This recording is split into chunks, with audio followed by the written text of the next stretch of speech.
দিদি, এই দেখ আমি আমাদের ছোট্ট মুক্তমালার জন্য কি এনেছি। কি এনেছিস? এই দেখ, আমি মুক্তমালার জন্য মুক্তোর মালা বানিয়ে এনেছি। ও তো অনেক ছোট, এখন তো মুক্তমালা মালা পরতে পারবে না। আর এটার তো অনেক দাম। দাম নিয়ে ভাবিস না তো, মুক্তমালা যেমন তোর মেয়ে তেমন সে তো আমারও মেয়ে। আমি ওর একমাত্র মাসি, বুঝেছিস? তাই আমি ওর জন্য সব করতে পারি। আচ্ছা বাবা, তোর মেয়ের জন্য তুই সব করিস। এখন মুক্তোকে একটু কোলে নে তো, আমি রান্নাঘর থেকে মুক্তোর খাবার আনছি।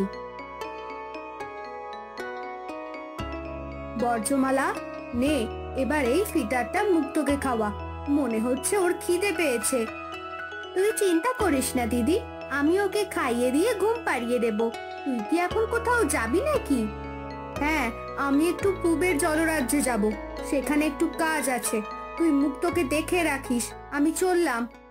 এইসব বলে আলোকমালা চলে যায় আর বজ্রমালা মুক্তমালাকে খাবার খাইয়ে দেয়। খাবার খাওয়া তো শেষ, এবার তো ঘুমাতে হবে। চলো মা, আমি তোমাকে খাবার খাইয়ে ঘুম পাড়িয়ে দিচ্ছি। ঘুম পাড়ানি মাসি পিসি মোদের বাড়ি এসো, খাট নাই পালং নাই পিড়ি পেতে বসো, বাটা ভরা পান দেব গাল ভরে খেও, খুকির চোখে ঘুম নেই ঘুম দিয়েছেও, আহা ঘুম দিয়েছেও। এই তো মুক্তো ঘুমিয়ে গেছে, এবার ওকে বিছানায় শুইয়ে দিই। এরপর বজ্রমালা মুক্তমালাকে বিছানায় শুইয়ে দিয়ে নিজের কক্ষে চলে যায়। জলরাজ্যের সকলেই মুক্তমালাকে খুব ভালোবাসতো। এভাবেই হাসি খুশিতেই জলরাজ্যের দিন কাটছিল।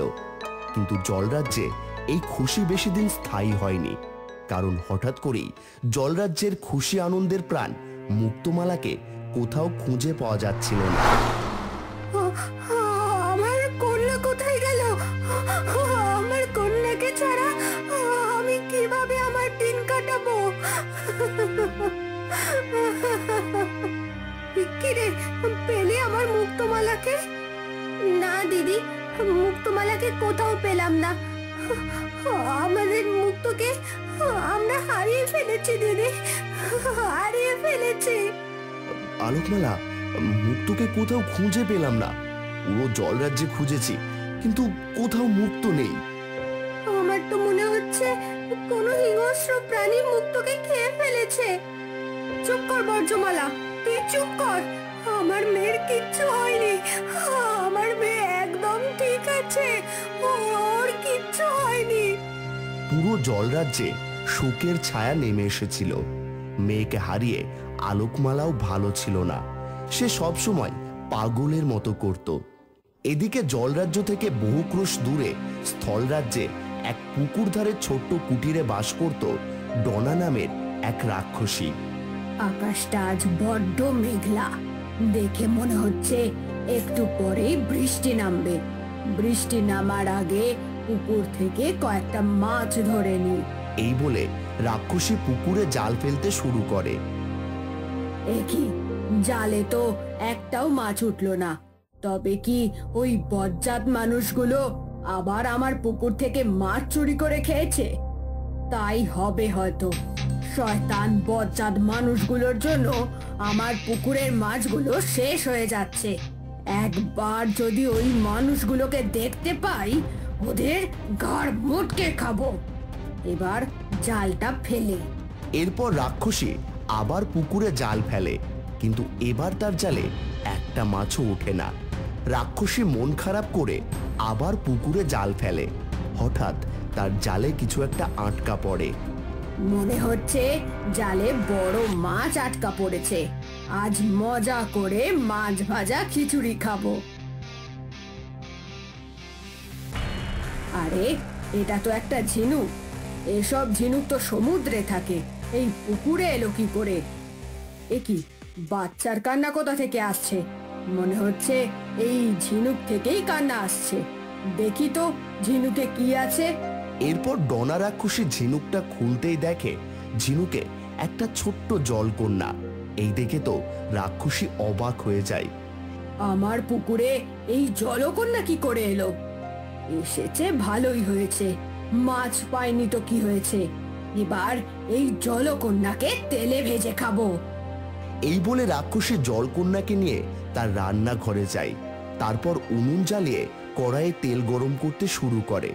এরপর রাক্ষসী যেই না জলকন্যাকে তেলে ছাড়তে যাবে, তখনই বাচ্চাটা জোরে জোরে কাঁদতে শুরু করে। বাচ্চার এমন কান্না শুনে রাক্ষসীর মনে মায়া হয়। না না, আমি এই কন্যাকে হত্যা করতে পারবো না, কিন্তু এই কন্যাকে নিয়ে আমি এখন কি করব? যদি কোথাও রেখে আসি তবে তো হিংস্র প্রাণীরা একে খেয়ে ফেলবে। তবে আজ থেকে এই কন্যা আমার কাছেই থাকবে, আমার পোষা কন্যা হয়ে। এরপর রাক্ষসী নিজের কন্যার মতো জলকন্যাকে বড় করতে শুরু করে। জলকন্যার থাকার জন্য রাক্ষসী তার রান্নাঘরেই একটি চৌবাচ্চা তৈরি করে, যাতে করে জলকন্যা জলে থেকে শ্বাস নিতে পারে। এভাবেই রাক্ষসীর আদর যত্নে ভালোবাসায় জলকন্যা বড় হতে থাকে। মা, মা, আমাকে একটু পুকুরে ছেড়ে দিয়ে এসো তো, আমার সাঁতার কাটতে ইচ্ছে করছে। এই অসময়ে তুই পুকুরে সাঁতার কাটবি? তার প্রয়োজন নেই, তুই এখানেই থাক, আমি তোর জন্য খাবার বানাবো। ও মাম্মা, মা গো, প্লিজ মা, আমাকে পুকুরে দিয়ে এসো প্লিজ, আমার যে খুব সাঁতার কাটতে ইচ্ছে করছে। আচ্ছা আচ্ছা, দিচ্ছি, আর বায়না করতে হবে না। এরপর রাক্ষসী জলকন্যাকে পুকুরে ছেড়ে দেয়, আর জলকন্যা মনের আনন্দে পুকুরে সাঁতার কাটতে থাকে। তুই এখানে থাক, আমি ঘরের কাজগুলো করি। আচ্ছা মা, ঠিক আছে। এরপর রাক্ষসী ঘরে চলে যায়, আর জলকন্যা পুকুরে সাঁতার কাটে। এমন সময় হঠাৎ খুব জল তেষ্টা পেয়েছে, জল কোথায় পাই? এই তো একটা পুকুর দেখা যাচ্ছে, যাই ওখানে গিয়েই জল খাই। এরপর সেই অচেনা মহিলাটি পুকুর থেকে যেই না জল নিতে যাবে, তখনই সে জলকন্যাকে দেখে চমকে যায়। এ কি, এই পুকুরে জলকন্যা, আর এর কপালেও তো আমার মুক্তোর মতো জন্ম দাগ রয়েছে। তবে এই আমার কন্যা মুক্তমালা, এটাই আমার কন্যা। আরে ঝিনুক, তোর সাথে কে কথা বলছে? এ কি, এটা তো একটা মানুষ, এই মানুষ এখানে কি করছে? আমি মানুষ নই, দেখো আমার আসল রূপ। শয়তান রাক্ষসী, আমি এবার সবটা বুঝতে পারছি। তবে তুই আমার কন্যাকে চুরি করে এখানে এনেছিস, আজ আমি তোকে ছাড়বো না। আমার মাকে কিছু করো না। ও, তুই আমার মেয়েকে বশ করে রেখেছিস তাই না? তবে এর শাস্তি তোকে পেতেই হবে। এই বলে আলোকমালা তার জাদু বলে অস্ত্র প্রকট করে, আর যেই না অস্ত্র দিয়ে রাক্ষসীকে আঘাত করতে যাবে, তখনই সেখানে প্রকৃতি দেবী প্রকট হয়। দাঁড়াও আলোকমালা, তুমি ভুল করছো। যে তোমার কন্যাকে লালন পালন করে বাঁচিয়ে রেখেছে, তুমি তাকেই হত্যা করতে চাইছো? প্রকৃতি মাতা, এই রাক্ষসী আমার কন্যাকে চুরি করে এনেছে। না, রাক্ষসী নয়, তোমার মেয়েকে চুরি করেছিল তোমারই বোন বর্জ্যমালা। দাঁড়াও, আমি সবটা তোমাকে জাদু আয়নায় দেখাচ্ছি। এরপর প্রকৃতি দেবী জাদু আয়না প্রকট করে। জাদু আয়নায় আলোকমালা সবটা দেখতে পায়। এতদিন অনেক ভালো মানুষই দেখিয়েছি, তাই তো সকলের মন জিতেছি। আমি জলরাজ্যের দায়িত্ব কাউকে নিতে দেব না, এই জলরাজ্যের রানী হব আমি। কিন্তু ওই আলোকমালা আমার কাছ থেকে সব কেড়ে নিয়েছে। পিতা ও রাজ্যের সব কিছু এই পুচকি মুক্তমালার হাতে দিতে চায়। সব যদি ওরা পায় তবে আমার কি হবে? এবার আমি এই মুক্তকে সরিয়ে দেব, মেয়ের শোকে আলোকমালা শোকাহত হবে, সেই সুযোগে সব আমার হবে।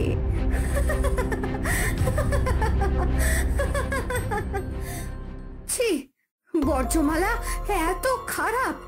তবে এবার এর শাস্তি বর্জ্যমালাকে পেতেই হবে।